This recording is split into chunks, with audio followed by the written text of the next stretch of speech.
And now the basic step. It's easy to follow and goes like this. And there you are. That explains everything. So I've got 2 blue sections that then go on to 4 green sections.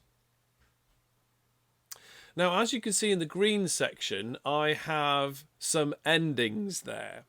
So my story isn't very long. I've only kind of got 3 stages, really. And you can see I've put a red cross where the story ends badly for the reader, and a yellow star where the story ends with success for the reader. Now, you can have as many tricky bad endings or as many good endings as you like. But the way to make the reader try your story again and again and again is to limit the amount of good endings and have lots and lots of bad endings, because that means they want to try again to see if they can actually win and get the character to have the good ending. Now, as you can see, each choice has an arrow, and the arrow goes to the next box. Now remember, this is note form only. Don't try and write your full story in here because you won't have enough room. This is only notes, so you can add in the details later. You can add in your lovely adjectives and adverbs and time conjunctions later when you're actually typing it. For now, just write it in notes. Jot down what happens at each stage. Right then, so the final part of our algorithm design is at stage 3. Now on my template that you might have downloaded, it's the green boxes. If you're drawing your own, absolutely fine. Remember to draw your boxes big enough to write your notes in.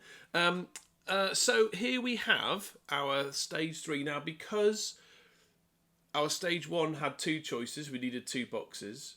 And because each of our stage 2 boxes had 2 choices, we're going to need 4 stage 3 boxes. Now, obviously, if you went on to a stage 4, you'd need 1, 2, 3, 4, 5, 6, 7, 8 new boxes. It's kind of doubling every time, isn't it?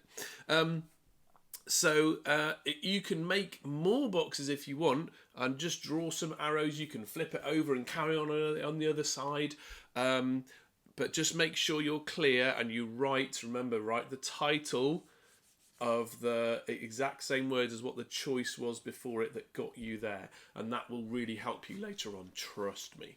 Okay, so these, if you're only doing the three levels, like I've done in my example, then some of these boxes will have the endings in. And remember, on my example, I put a red cross for an ending that was badly, and I only chose 1 box which was a good ending to try and make the reader want to do it again and again and again. So when you have an ending box, you don't really need any further choices. If you want to write anything in those choices, it will simply be go back and try again, or head back to the start and try again. So if you have choice 3, for example, go to cave. So you go to the cave and a big bear is there and the bear kills you. Oh no, that's terrible, you died. You don't need any more choices underneath that. So you just need to write there, go back to start or try again, okay? You don't even need both of those. You could just choose one to try again or go back to start. Now, as you can see in my example, one of my choices goes to the same box as another choice. The same page. That's absolutely fine. If you want to make 2 choices from 2 separate bits go to the same page, then that's absolutely fine. If you want to draw some more boxes and have some extra things happening, that's absolutely fine as well. Just remember, we're writing in note form. Keep it nice and simple with arrows going to which box you want to go to, and make sure that you're making those choices really interesting for the reader. Okay, make them want to do both of them, so they have a really tough decision in deciding which one to do. All right, so that's what we're doing today. Stage 3, off you go, and I'll see you next lesson.